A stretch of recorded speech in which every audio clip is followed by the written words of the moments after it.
Hello friends, welcome to part 2 of the essay on Saying Please by A.G. Gardner.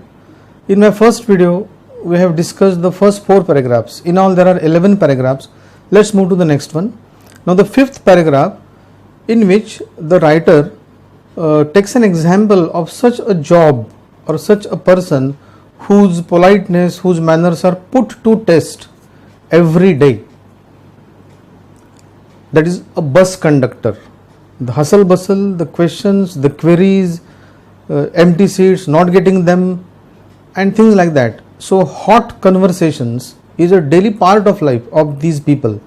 He says that here and there you will meet an unpleasant specimen who regards the passengers as his natural enemies, as creatures whose chief purpose on the bus is to cheat him, and who can only be kept reasonably honest by a loud voice and an aggressive manner. This is how many bus conductors, not all of them, but many bus conductors handle the rush. The writer wants to say that the underground railway company, which also runs the buses, they should follow a certain doctrine, a certain principle. And what's that? A certain standard of civility in its servants and taking care of that standard, and that should be observed. Of course, this paragraph is related with bus conductors in general. In the next parts, we will see what is a specific example dealing with. But this is about how bus conductors are put to test. As I said, it's an ordeal for them to handle such a rush with maximum manners every day. Let's move to the next one. The sixth one, in which it opens with a funny episode. Actually speaking, it is funny for the observers, not for the person who is experiencing it. We all might have experienced it. We enter the bus, the conductor approaches us, we fumble in the wallet, it's not there, we check out all the other pockets, we are moneyless or sometimes penniless. And then there are two words which enter our brain: either we are a fool or knaves, that is a dishonest person. Means the others may be thinking that either he is a fool who enters the bus without any money in his pockets, or he is a knave person, dishonest person who wants to cheat without ticket kind of person. And if the conductor is the same one, general one, he doesn't care for your financial status. He just either throws you out as the liftman threw away in our first paragraph, or he just asks you to get out. Even if you are not physically thrown out, but while walking down the passage and going down to the bus, all the remaining passengers look at you in such a way that is enough insulting. So this little paragraph is about what if you have no money in the pockets and you are traveling in a bus, and then you discover that you don't have any money and the conductor is expecting money from you naturally for the ticket. Let's move to the next one. Now in the seventh paragraph, the writer comes down to his personal experience and he gives an example of a very kind-hearted, polite, polished bus conductor. I'll read his dialogue because the writer is still in the same condition that I mentioned earlier. The writer found that, or the writer discovered that he had no money, and with a very apologetic kind of a face he looked at the conductor, and then there is this dialogue. "Oh, you needn't get off. That's all right," said he. "All right," said I, "but I haven't a copper on me." Copper is that coin. "Oh, I'll book you through," he replied. "Where do you want to go?" And he handled his bundle of tickets with the air of a man who was prepared to give me a ticket from anywhere, from the bank to Hong Kong. Humorous undertone. I said it was very kind of him and told him where I wanted to go. And as he gave me the ticket, I said, "But where shall I send the fare?" "Oh, you will see me someday, all right," he said cheerfully. So he didn't accept the money at that time. Of course, those were not millions of dollars or pounds, but still it was just a favor, a gesture of kind heart. And the offer, he didn't say that this bus is mine, I own the bus, and you will be never charged for this. He said,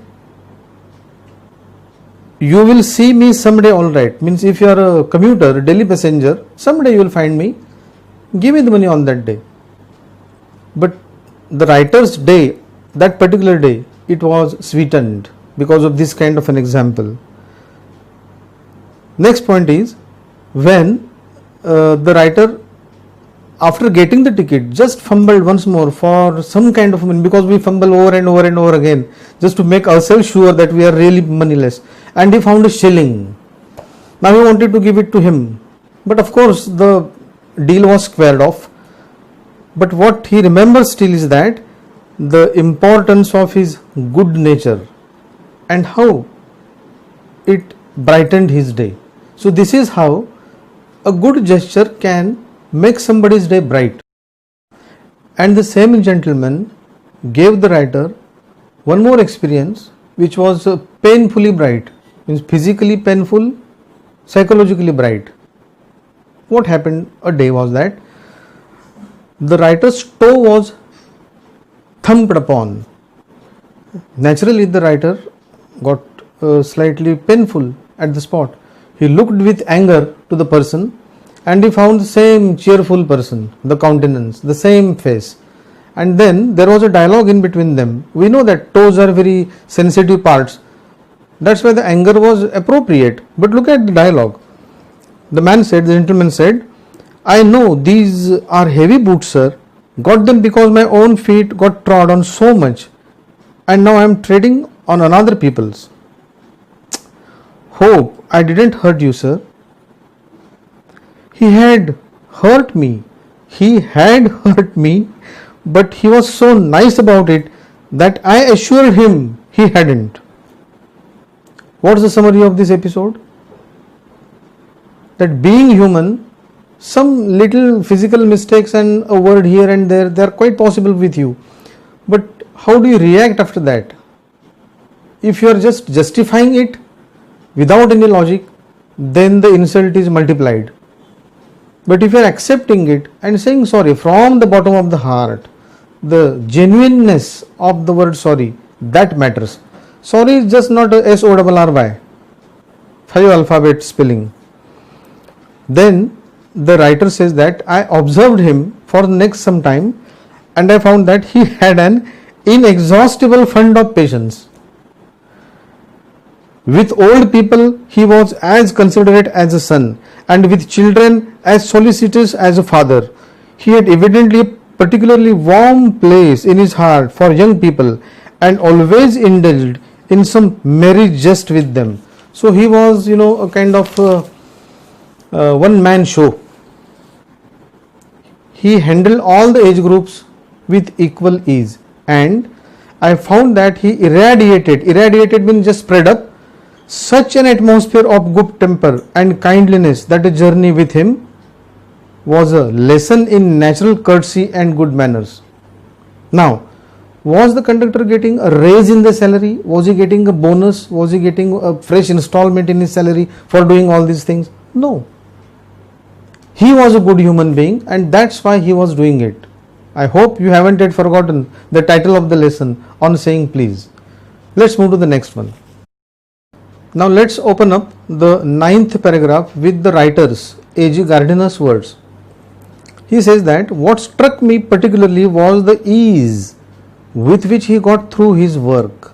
And now the next statement is the theme of the entire paragraph. If bad manners are infectious, so also are good manners. This summarizes up. He says that, as I said in my first video, that some people, if they don't have anything to complain about, they complain about the weather. The weather is the same. Some people are happy about it, some people are not so happy about it. The psychology, that if you are happy, the world is merry-go-round for you. And if you have got some sad experience on the day, some defeat, some insult, then nothing is sweet for you. The world seems gloomy to you. So it is all up to you to decide. Further he says, and his own civility, that conductor's, his conciliatory address and a good humored bearing infected his passengers. Conciliatory, that's trying to win the friendly feelings. Some people are not just happy with the salary credited to their account, they wish to win people, they wish to love people, they want to get the love back, and they want to live life in a contented manner. Such persons, such bus conductors, such personalities make the world worth living. And so the paragraph ends like this: in lightening their spirits, he lightened his own task. His gaiety was not a wasteful luxury, but a sound investment. Some people, if they are making jokes and smiling all the time, some people also comment on them that he is a frivolous person. He just talks with everyone in a very light mood. Why so? It's not because they are compelled to do it, it's because they love to do it and others also love them for this particular thing. Let's move to the next one. Now, in the second last paragraph, that is the 10th one, there are 4 keywords. The first word is his sunshine. You know the person we are talking about.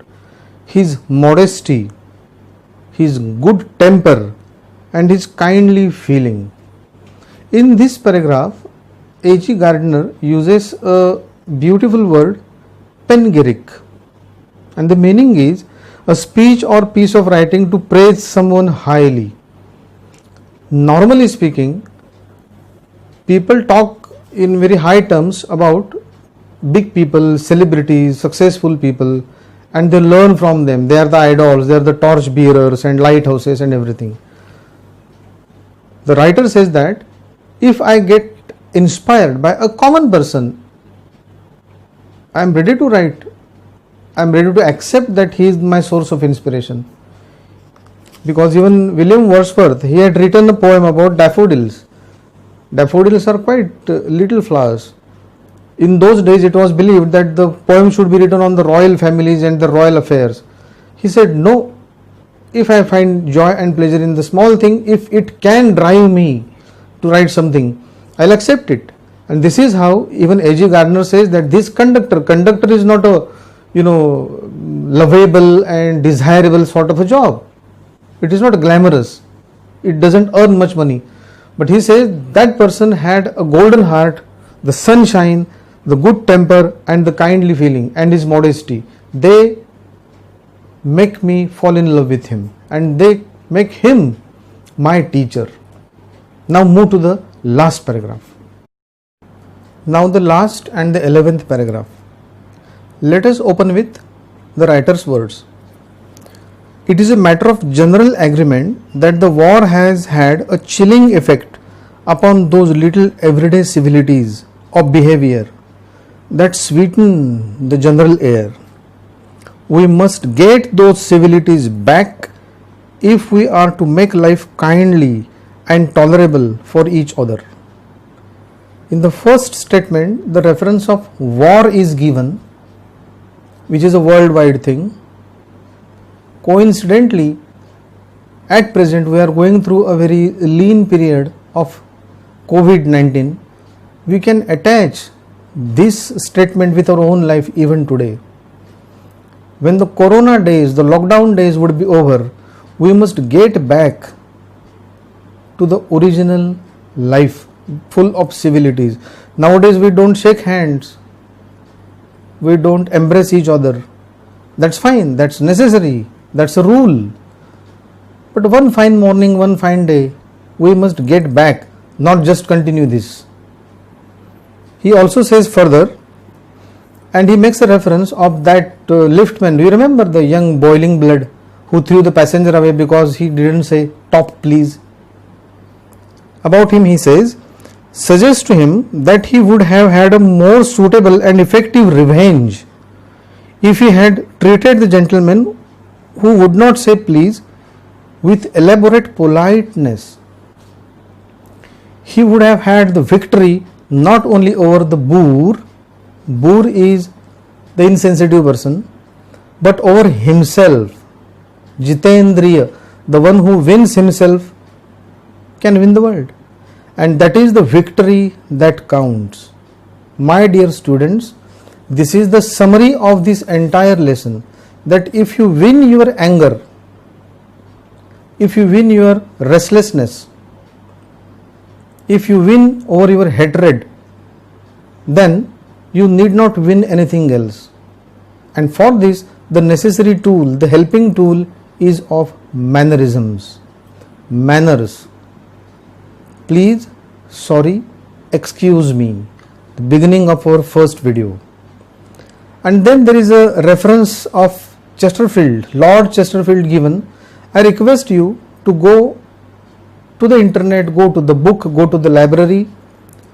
Nowadays go to the internet and search out for this reference, because this reference has a lot to deal with the end of the story. All in all, I already told you the summary. The end is, I am repeating some certain words: humility, self-esteem, gratitude, courtesy, generosity, sympathy and empathy. Some other day, I'll explain you what's the difference between empathy and sympathy. That's a very interesting point to deal with. But for time being, the discussion of unit number 1.2 on saying please by A.G. Gardner is over. If you have any doubts, re-listen, review the video. I'm sure my captions, my gestures and my words will suffice your demands. See you next time with a fresh new lesson. God bless.